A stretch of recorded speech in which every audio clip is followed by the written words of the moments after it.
Kita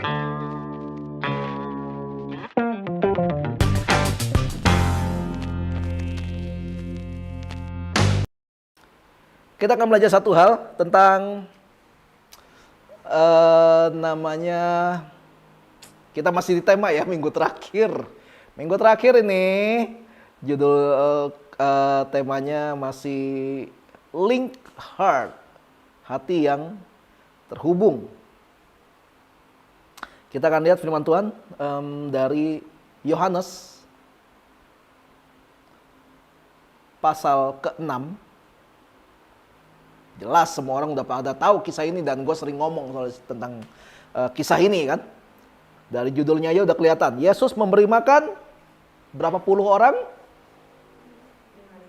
5.000. Bukan 50.000 ya. 5.000 orang. Tapi yang tertulis 5.000 itu laki-laki. Belum termasuk perempuan dan anak-anak. Belum termasuk kalau dia bawa temen. Belum termasuk kalau anaknya bawa teman-teman yang lain. Pernah kebayang gak Yesus gimana cara khotbahnya ya? Kan di atas gunung. Itu 15.000 orang kok suaranya kedengeran nih? Bawa speaker. Merek apa bu speakernya? JBL ya? Yeah, Jesus be the light gitu. JBL gitu. Dapat tiba-tiba dong. Gitu. Nah, Yesus kasih makan 5.000 orang. 5.000 orang kasih makannya oke, Yesus bisa bikin mujizat. Tapi cara Yesus ngomong tuh gimana gitu loh. Gue cuma gini. Iya, Yesus itu maha kuasa ya. Tapi kan Yesus itu juga dalam posisi dia seorang manusia. Caranya gimana? Terus tiba-tiba ngomong.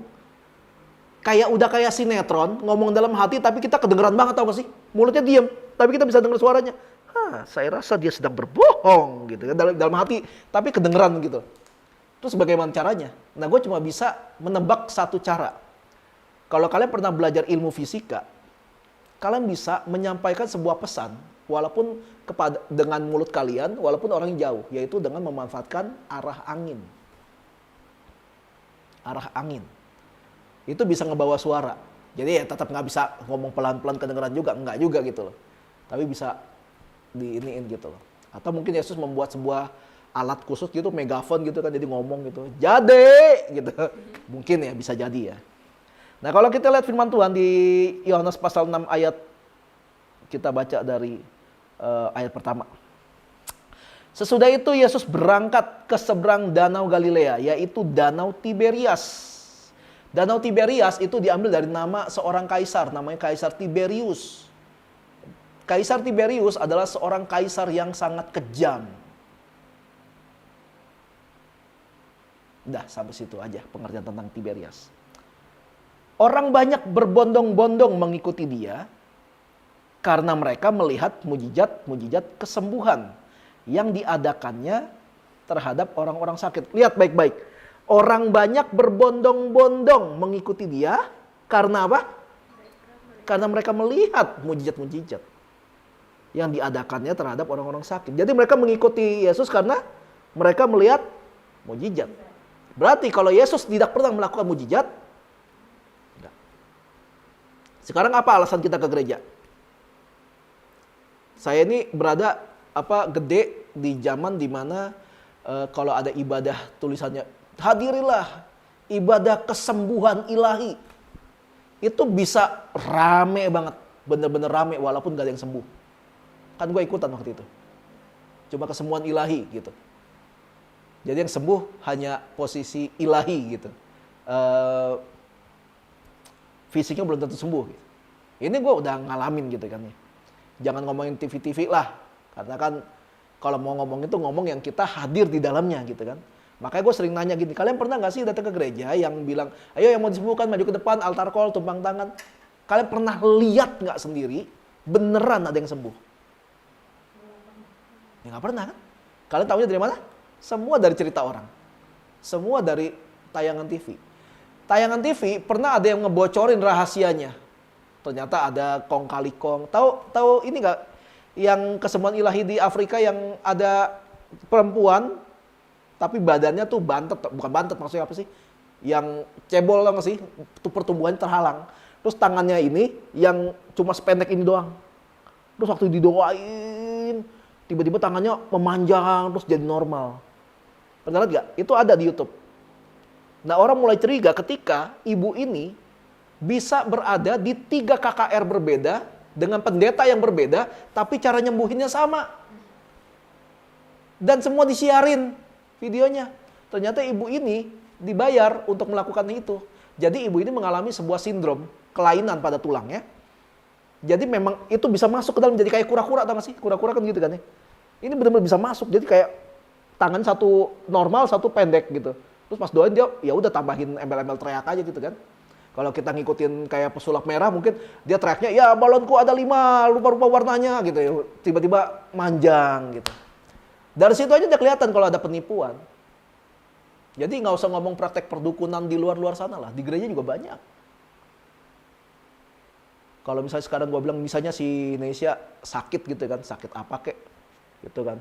Maksudnya sakit-sakit yang bener-bener kelihatan gitu loh. Misalnya gusi bengkak gitu kan, bengkaknya bengkak banget gitu kan, misalnya. Terus gue doain, percaya Tuhan sembuhin, percaya. Oke, tumpang tangan, ya ambil minyak, ambil tepung, ambil telur gitu kan, masak semua. Terus diolesin di bagian yang bengkak, didoain. Dalamnya terima kesembuhan gitu. Nggak sembuh. Ketika nggak sembuh, loh kok nggak sembuh? Katanya ibadah kesembuhan ilahi. Kamu kurang percaya soalnya. Kamu kurang beriman. Lah, kan yang nawarin gua kan buat nyembuhin. Pas nggak sembuh, nyalahin orang yang nggak sembuh. Itu kayak kong kali kong. Itu sama kayak misalnya kalau misalnya gua sampai diundang ke sebuah gereja, yang misalkan yang hadir ada 500 orang gitu.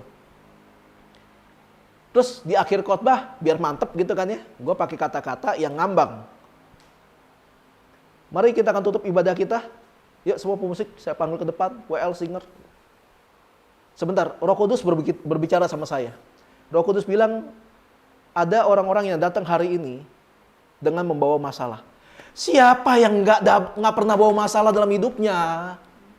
Terus bilangnya Roh Kudus bilang. Terus pernah ada sekatu mungkin mau berusaha meyakinkan kan. Pertama ngomongin, Roh Kudus bilang ada yang datang ke sini dengan membawa masalah. Ada orang yang datang ke sini dengan sebuah penyakit. Iya, dari 500 orang, itu kan kong kali kong ya. Ada kemungkinan orang itu ada sakit pasti gitu loh. Minimal dia punya asma atau lagi pilek. Dari 500 orang pasti ada. Itu nggak perlu pakai suara Roh Kudus. Pakai suara roh halus juga bisa itu. Jadi orang datang ke gereja banyak bukan karena mencari Yesus. Tapi ini gereja suka bikin kesembuhan ilahi, beneran sembuh lu katanya. Ada yang cerita, padahal kita sendiri nggak pernah lihat. Belum lagi kalau yang diundang pengkhotbahnya ada pengkhotbah dari luar gitu, dari India, dari Afrika, Uganda, Wakanda gitu ya. Terus dari mana? Baru datang. Ini yang aneh. Kalau pendeta lokal nggak ada yang percaya tuh bisa bikin kesembuhan ilahi tuh. Tapi kalau dari luar kenapa pada percaya ya? Apakah pendeta lokal tidak ada yang sekudus pendeta-pendeta dari luar negara Indonesia? Makanya dibilang carilah dahulu kerajaan Allah. Jangan cari mujizat dulu. Mujizat itu sesuatu yang pasti Tuhan kasih ketika kita membutuhkan. Pasti. Sampai hari ini, kalau mau bilang kita berdua, maksudnya gua sama Livi, sampai hari ini kita sering lihat mujizat nggak? Enggak. Sering apa enggak kan? Enggak. Tapi kalau tanya, kita masih pernah terima mujizat gak sih sampai hari ini? Ada. Makanya aneh sih, jargon mujizat setiap hari itu aneh buat gua. Lah, ngapain? Yang setiap hari itu adalah penyertaan Tuhan dan kasih Tuhan. Baca kitab Ratapan. Baca deh. Selalu baru setiap hari. Rahmat Tuhan. Tak pernah habis-habisnya. Tak pernah berkesudahan kasih Tuhan. Setiap hari selalu baru. Yang selalu baru tiap hari bukan mujizat. Tapi kasih Tuhan. Tahu, ingat tentang minyak yang janda itu yang gak habis-habis tuh? Ujung-ujungnya habis kan? Kenapa? Karena udah terisi semua. Dia sudah tidak membutuhkan lagi mujizat itu. Karena hasil dari mujizat itu sudah bisa dia pakai untuk menghidupi dirinya. Kemudian selanjutnya dia jadi dewasa. Dia melihat karya Tuhan dalam hidup dia. Kemudian Dia kasih tahu ke orang-orang kalau bagaimana Tuhan bekerja. Akhirnya dia jadi saksi Tuhan. Dia jadi mujizat itu sendiri. Jadi jangan suka minta mujizat, tapi jadilah mujizat. Dulu kan gue pernah bilang kan ya, kalian tuh kebanyakan minta, oh Tuhan mujizat dong, mujizat. Berdoa dong supaya orang tua kita bisa menerima Yesus. Berdoa dong supaya orang tua kita bisa mengenal Tuhan, bisa ke gereja dan sebagainya. Tapi lu cuma minta supaya tiba-tiba orang tua lu dalam satu waktu lagi tidur terus dapat mimpi dimarahin Yesus. Lu nggak jadi Kristen masuk neraka lu, misalnya kayak gitu. Tiba-tiba pagi kebangun manggil anak-anaknya, Nopi, mama mau jadi Kristen deh. Sekarang dimarahin Yesus. Pengennya yang kayak gitu kan? Ya kan karena spektakuler kan? Gua mimpi lu lihat Yesus. Gue semalam dapat penglihatan, padahal mimpi, tapi bilang penglihatan. Padahal kalau mau tahu tentang mujizat, mujizat itu ya kalian di rumah kalian. Tuhan sudah naruh kalian di rumah kalian untuk jadi mujizat di situ, untuk jadi saksi Tuhan di situ. Jadi jangan berdoa lagi supaya kalian terima mujizat, tapi berdoalah supaya kita jadi serupa dengan Kristus. Yesus tuh nggak pernah bikin mujizat sebelum ada yang minta, betul nggak? Yang 5 roti semua udah lapar, kebutuhan nih. Orang buta, dia pengen bisa ngelihat, dikasih. Orang lumpuh, dia pengen bisa jalan. Orang kerasukan, pengen sembuh. Orang bokek disuruh kerja. Nggak ada mujizat Yesus, orang yang nggak punya duit tiba-tiba jadi uang segaplok gitu. Bahkan tentang pajak mengenai buat kaisar, Yesus bilang apa? Tunjukkanlah kepadaku sebuah uang, koin. Gambar dan tulisan siapa ini? Kaisar. Berikanlah kepada kaisar apa yang wajib kamu berikan kepada kaisar, berikanlah kepada Tuhan apa yang kamu wajib berikan kepada Tuhan. Yesus nggak bilang tiba-tiba, oke ya, nih ya, satu dong ya, terus saya umpetin terus sebanyak keluar duit. Gini. Enggak gitu loh. Kalau duit kerja, usahakan. Perumpamaan talenta juga ngomongin tentang duit. Maksudnya sudah dipercayakan kan, bijak-bijak lah. Kayak gitu. Jadi orang datang ke gereja katanya buat beribadah, itu bukan karena nyari Tuhan, tapi nyari karena ada sesuatu di sana yang bukan Tuhan, tapi menarik perhatian mereka.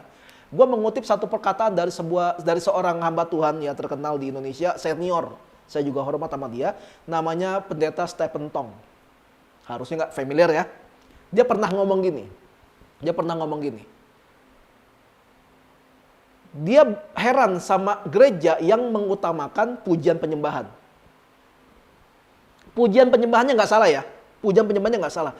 Tapi banyak gereja yang pengen pujian penyembahannya itu spektakuler. Kalau perlu ada atraksi, ada dancer, ada musik perform segala macam gitu sampai 40-50 menit. Sampai situ nggak masalah. Orang-orang yang jadi jemaat juga wah seru gitu. Tapi begitu khotbah tidur. Energinya udah habis buat nyanyi.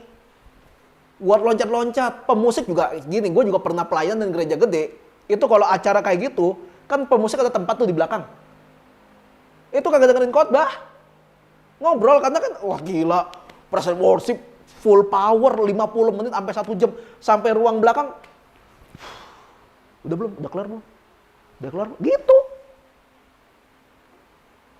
Pas Stephen Tong bilang gini, ketika pujian penyembahan, Tuhan lagi dengerin kita. Setuju ya? Betul ya dong? Kayak kita sedang memuji, menyembah Tuhan supaya Tuhan dengerin kita. Ketika kita sedang pujian penyembahan, Tuhan dengerin kita. Tapi ketika sedang khotbah, kita sedang dengerin Tuhan. Tapi waktu khotbah lu tidur, lu nggak mau dengerin Tuhan, lu maunya Tuhan dengerin lu. Lu maunya Tuhan nurut sama apa yang lu mau. Lu nggak mau dengar apa kata Tuhan. Makanya banyak orang gereja performance-nya bagus, tapi hidupnya kacau. Ya pelayanan iya, ngedugem iya, jadi WL iya, berjinah juga iya. Kenapa nggak mau dengar Tuhan?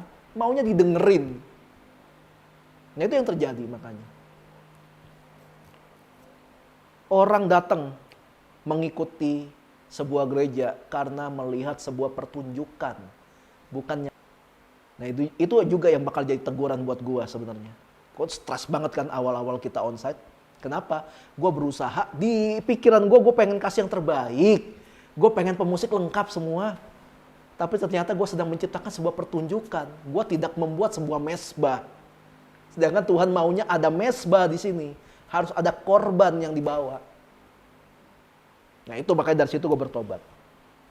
Kemudian ayat 3 bilang, dan Yesus naik ke atas gunung dan duduk di situ dengan murid-muridnya. Naik ke atas gunung. Dan Paskah, hari raya orang Yahudi sudah dekat. Ketika Yesus memandang sekelilingnya, bahwa orang banyak berbondong-bondong datang kepadanya, berkatalah ia kepada siapa? Filipus. Filipus itu adalah salah satu murid Yesus, termasuk orang pinter, orang kaya juga. Di manakah kita akan membeli roti supaya mereka ini dapat makan? Tapi lihat ayat selanjutnya bilang gini, hal itu dikatakannya untuk mencobai dia, mencobai Filipus, ngetes Filipus. Sebab ia sendiri tahu apa yang hendak dilakukannya. Oke, sampai sini. Yesus sebelum membuat mujizat, dia iseng nanya dulu. Nah, ada 15.000 orang nih. Gimana cara kita kasih makan? Dia nanya ke muridnya. Tapi sebenarnya Yesus udah tahu. Gue bakal lipat gandain. Gue tahu di sini ada roti boy, di sini gue tahu gitu. Ada yang bawa roti, ada yang bawa ikan, gue tahu. Tapi Yesus nggak mau selalu ngasih jawaban tanpa muridnya berpikir dulu, mesti gimana?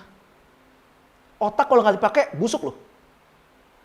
Gua waktu di karantina mandiri gara-gara COVID episode pertama tuh, COVID episode pertama kan banyak kan diranjang ya. Itu ketika masuk ke hari ke-8, ke-9, tiap kali melek dari ranjang, muter semua vertigo, kepala gua vertigo. Jadi gini dikit langsung, wih, goyang. Jadi Indonesia gua. Pas bangun gitu, wih, langsung goyang di, wih. Pokoknya puyeng banget. Kenapa nih gue bilang? Ini apakah ini reaksi lanjutan dari COVID apa gimana gitu kan? Wah karena gue pusing, terus si Livi juga kan, ya aduh gila, Livi kan stres banget ngurusin gue gara-gara COVID kan. Serba salah juga gitu kan. Dia masak, dia cucinya double lagi. Udah cuci baju, cuci semua peralatan makan, ngapu, ngepel tiap hari, tidurnya nggak di kamar lagi di luar bersama nyamuk-nyamuk. Terus gue mikir ini apakah ini penyakit apa efek tambahan? Gue langsung ngonek temen gue. Ini kenapa ya? Kurang gerak lo, digituin. Hah, masa? Akhirnya gue bangun dari tempat tidur tapi puyeng kan, puyeng terus ya udah gue kayak pemanasan apa yang gue bisa lah dilakukan di kamar itu karena kamarnya kan gak gede-gede amat. Pas gue gerak, stretching dan sebagainya, gue coba gini-gini. Lah iya, bayangin kalau kita nggak pernah bangun dari tempat tidur, itu yang terjadi. Badan kita jadi begitu. Bayangin kalau otak kita nggak pernah dipakai buat mikir. Yang terjadi nggak ada fungsinya. Makanya Yesus nggak pernah mau kasih semuanya instan. Ada proses. Makanya dia tanya Filipus, di mana nih kita bakal beli roti supaya orang-orang bisa makan? Filipus jawab apa? Filipus orang pintar. Tapi pintarnya template. Dipintar. Tapi di mana beli? Oke, jangan soal di mana dulu Tuhan.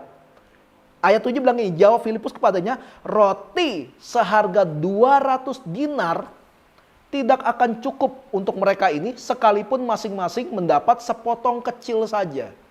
1 dinar itu adalah gaji 1 hari. Sekarang gaji 1 hari berapa sih? Gaji 1 hari kalau orang kerja di kantoran gitu. Kalau gajinya 3 juta, ya. Hitung kasar gaji 3 juta, 1 bulan 30 hari, berarti 1 hari 100 ribu. 100 ribu ya, oke 100 ribu. Kalian bisa beli roti, sari roti 100 ribu, dapat berapa banyak? 10 bungkus ada? Atau lebih? Lebih. Oke, berapa? 20? 20 ya, oke taruh 20. Berarti 20 roti dikali 30. Ada 6.000 roti yang bisa dibeli. Betul ya? Baru 6.000 yang datang. Yang datang 15.000. Masih kurang 9.000 potong roti lagi. Nah ini pintar, Filipus orang pintar. Dia pakai logikanya jalan gitu ya, logikanya jalan. Nah, Yesus mengambil murid 12 ini, itu karakternya beda-beda semua. Ada yang matre gitu ya, ada yang ngomongnya jago tapi nggak pernah dipikirin, Petrus misalnya. Ya, tapi berani ngomong. Ada yang orang Farisi gitu, kayak orang Farisi. Nathanael itu sebenarnya udah masuk golongan Farisi, dia pinter banget secara hukum Taurat. Ada yang mantan pemungut cukai, Matius, ada. Banyak macam, banyak karakter. Jadi Yesus tuh ya boleh dibilang suka iseng gitu. Filipus bilang gitu kan, Filipus gimana nih, kita gimana caranya beli? Tuhan, ini duit segini, kita beli roti, itu roti sari roti, itu dipotong kecil-kecil, dibelah 8 aja. Belum tentu bisa dapat ini semua orang. Belum tentu dapat. Nah, tapi di sisi lain, ada orang yang nggak ditanya sama Yesus. Tapi dia melakukan sesuatu. Ayat 8 bilang gini, seorang dari murid-muridnya, yaitu Andreas, saudara Simon Petrus, berkata kepadanya, di sini ada seorang anak yang mempunyai 5 roti jelai dan 2 ikan. Tapi apa artinya ini buat orang sebanyak ini? Ada murid Yesus yang kagak tunggu disuruh dulu, tapi udah bertindak. Andreas. Kenapa? Andreas nelayan, kagak pinter. Tapi dia sering berinisiatif karena kan gini, langitnya lagi bagus nih. Dia kan nelayan, dia kan saudaranya Simon Petrus kan, nelayan. Langit lagi bagus nih, sikat yuk, cari ikan, cari gitu. Gue lihat ada ikan itu, ambil, inisiatif. Tapi dia sadar dia nggak pinter. Nggak sepinter Filipus, nggak sepinter Matius, enggak. Dia cuma mengandalkan apa? Wah, lagi butuh roti nih, inisiatif. Dia langsung cari. Ada makanan nggak di sini ya? Ketemu satu bocah pakai baju pramuka, ya gitu ya, banyak lencana-lencananya, gemuk gitu. Terus bawa rumah yang ada balonnya gitu ya. Ada Andreas, nggak tunggu disuruh dia langsung inisiatif cari. Dia bawa solusi dong. Tuhan, ada 5 roti 2 ikan. Pas dia bawa, dia baru mikir, mana cukup? Dia kan udah bawa. Tuhan, di sini ada anak yang punya 5 roti 2 ikan, tapi iya buat apa gitu loh? 5 roti 2 ikan buat 15.000 orang buat apa? Nah, Yesus tidak menjawab omongannya Filipus kan? Ayat 10 bilang gini, kata Yesus, suruhlah orang-orang itu duduk. Adapun di tempat itu banyak rumput. Maka duduklah orang-orang itu kira-kira 5.000 laki-laki banyaknya. Lalu Yesus mengambil roti itu, mengucap syukur dan membagi-bagikannya kepada mereka yang duduk di situ. Demikian juga dibuatnya dengan ikan-ikan sebanyak yang mereka kehendaki. Dan setelah mereka kenyang, ia berkata kepada murid-muridnya, kumpulkanlah potongan-potongan yang lebih supaya tidak ada yang terbuang. Jadi gini, nggak ada contoh ya. Ketika Andreas bawa solusi, bawa bocah ini, Tuhan, ada yang punya 5 roti 2 ikan nih. Mungkin Yesus ngomong ke anak ini, om pinjem ya, gitu ya. Mungkin ya, dipinjemin. Kan nggak mungkin rotinya dong, pasti dia bawa tempat dong. Terus Yesus ngucap syukur. Ini seperti yang udah gue bagikan minggu lalu, Yesus ngucap syukur. Bilang, Tuhan makasih, setidaknya masih ada makanan. Kayak yang waktu itu gue cerita, kondisi uang kita berdua waktu itu tinggal 15.000. Tuhan makasih, kita masih ada 15.000. Mungkin masih ada orang yang nggak punya duit sama sekali. Ini kita masih bisa beli Indomie 5-6 bungkus pasti dapat lah. Makasih Tuhan gitu. Ya Yesus ketika ngomong kayak gitu, terima kasih untuk berkat ini, engkau baik, bla bla bla. Oke, ditaruh, ambilin tempat. Oke ya, diambil 1 roti, dia dirobek lagi. Ketika dirobek-robek, kenapa nggak habis-habis gitu. Tiba-tiba penuh, tapi rotinya masih roti yang sama. Dirobekin, bagi. Kayak gitu. Dan dibilang ketika mereka makan sebanyak yang mereka kehendaki, dan ketika mereka kenyang, Yesus bilang, kumpulkanlah potongan-potongan yang lebih supaya tidak ada yang terbuang. Maka mereka pun mengumpulkannya dan mengisi 12 bakul penuh dengan potongan-potongan dari kelima roti jelai yang lebih setelah orang makan. Baru roti, belum ikan. Rotinya sisa 12 bakul, ikannya nggak disebut berapa bakul. Tapi yang jelas anak kecil ini cuan gede. Cuma kasih 5 roti 2 ikan. Cuan langsung ada 12 bakul penuh. Rotinya, belum ikannya. Gokil kan? Semua gara-gara apa? Semua gara-gara Tuhan melihat emang ini orang-orang butuh makan. Makanya mujizat hadir. Orang itu nggak butuh makan, Yesus juga nggak bakal bikin mujizat. Tapi apakah orang yang di hidupnya nggak ada mujizat berarti orang itu bukan orang percaya? Enggak dong. Kalian boleh lihat kapan Yesus membuat mujizat di depan muridnya, untuk muridnya. Kapan? Nggak pernah ditulis. Satu-satunya mujizat yang Yesus lakukan yang ada hubungannya dengan murid Yesus adalah ketika Yesus menyembuhkan demam dari ibu mertuanya Simon Petrus. Udah. Tapi bukan Petrusnya kan? Ibunya. Udah. Yesus menyembuhkan. Yesus membuat mujizat ketika ada yang membutuhkan. Di tempat itu ada orang-orang yang datang hanya karena mereka pengen lihat pertunjukan mujizat yang Yesus lakukan. Tapi karena Yesus juga melihat, ya si orang ini datangnya motivasinya salah. Tapi mereka butuh makan. Tetap dikasih makan.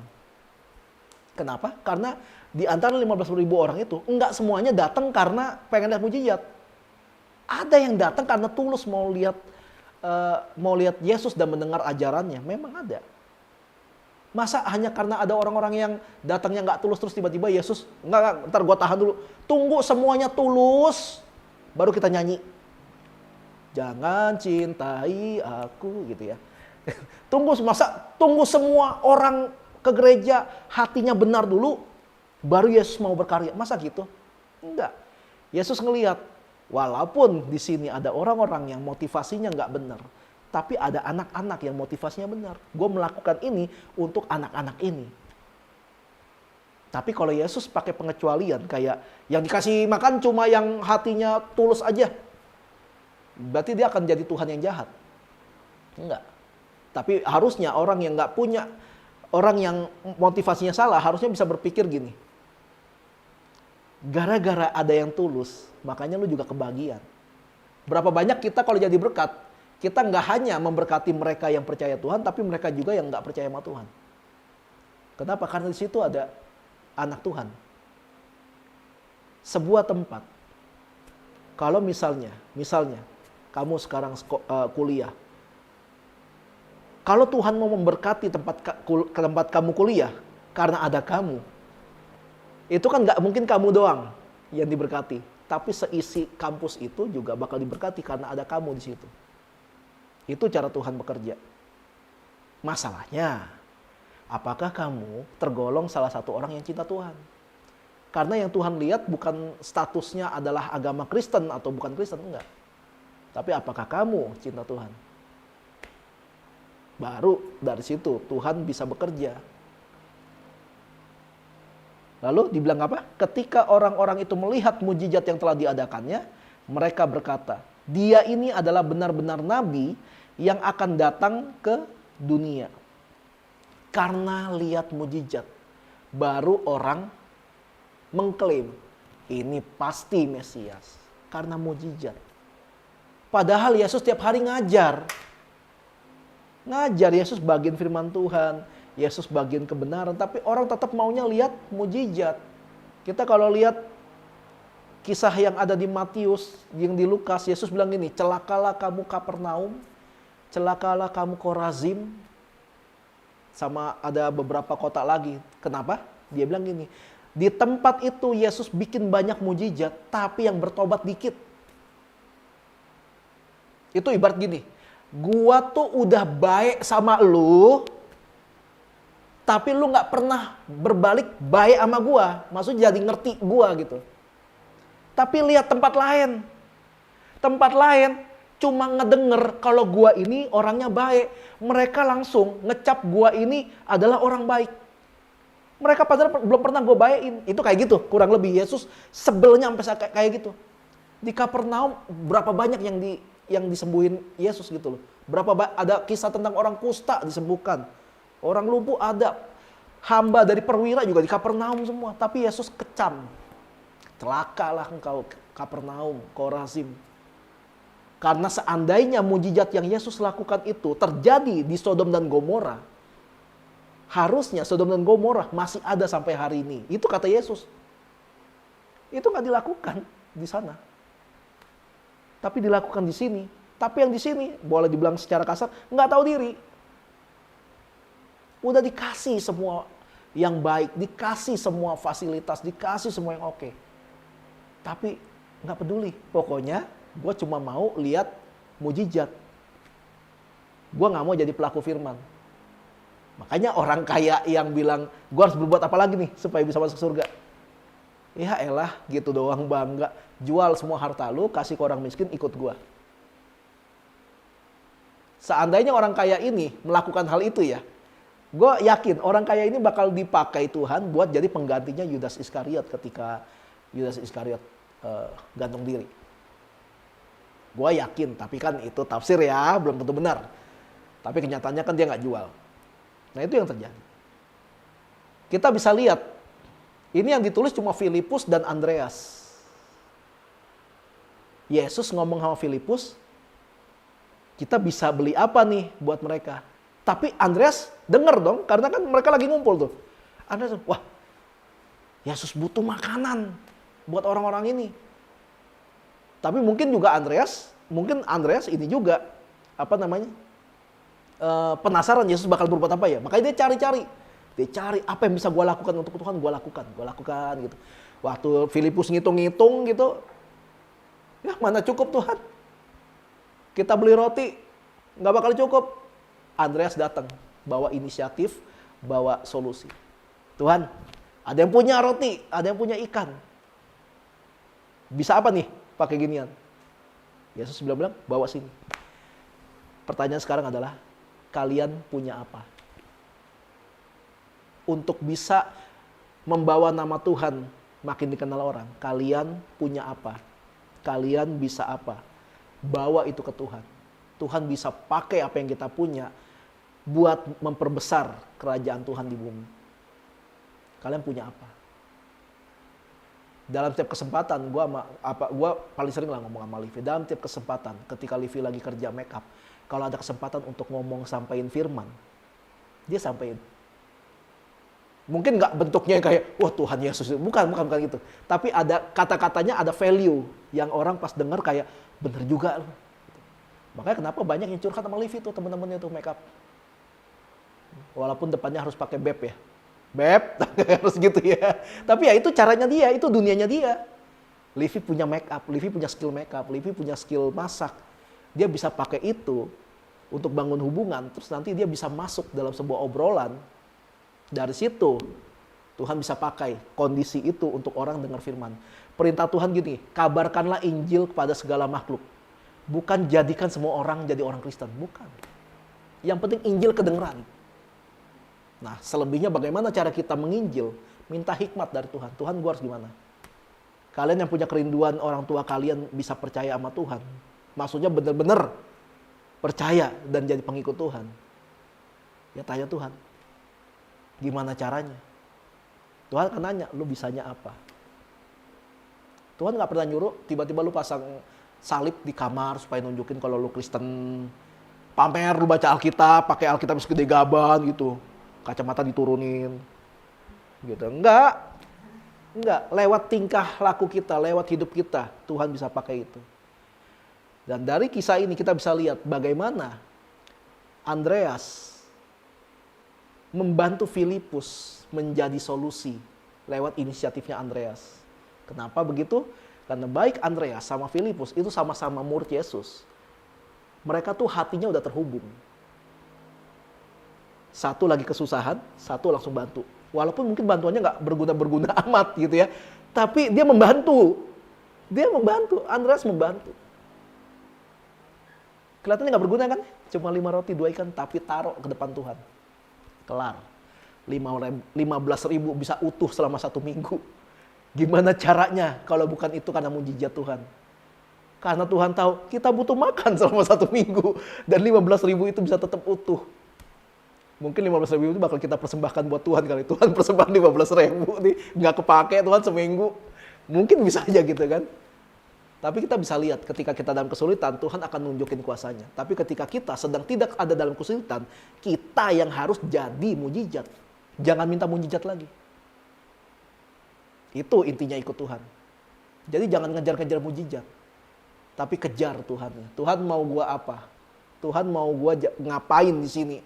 Tuhan mau gua jadi apa di sini? Setiap kali kalian masuk ke sebuah tempat yang baru, ke mall, ke kampus lah, pulang ke rumah, di mana kek pokoknya. Coba biasain tanya Tuhan, Tuhan mau gua ngapain di sini? Dah, gitu aja ngomong. Tuhan mau ngapain gua di sini? Sampai satu hari nanti, ketika kita ngumpul lagi, itu bakal pasti kalau dikumpulin bakal banyak kesaksian. Ya lo, gua gini, gua gini. Jangan takut untuk bersaksi. Karena ketika kita ngomong, kita nggak tahu cara ngomong gimana. Tuhan udah ngomong. Jangan takut untuk apa yang akan kamu katakan karena Roh Kudus atau karena Bapakku akan mengaruniakan perkataan itu. Jangan takut untuk ngomong. Yang penting lu ngomong terus sama Tuhan. Tuhan, gua harus ngomong apa? Gua harus ngomong apa? Tiba-tiba keluar aja. Tiba-tiba Tuhan akan nempatin kalian ke satu tempat yang mungkin kalian akan taruh. Tuhan akan taruh kalian di tempat-tempat yang kita berdua nih, gua dan Livi, nggak bisa jangkau. Gua sama Livi sekarang menjangkaunya adalah pasangan suami istri, orang-orang yang sudah dewasa-dewasa. Kita berdua ini kesulitan loh, kayak ngejangkau anak-anak yang masih sekolah gitu, nggak tahu. Mungkin ya Tuhan lagi ngasih tahu, udah bukan jatahnya kalian, serahin nih sama generasi selanjutnya.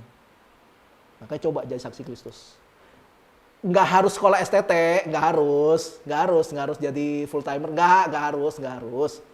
Tuhan cuma suruh jadi mujizat, jadi jawaban dimanapun kita berada. Dan untuk itu, sebagai sebuah komunitas, sebagai member yang tergabung di sebuah komunitas, kita harus punya hati yang terhubung satu dengan yang lain, supaya kita bisa saling mendukung, kita bisa saling membantu, kita bisa saling memahami.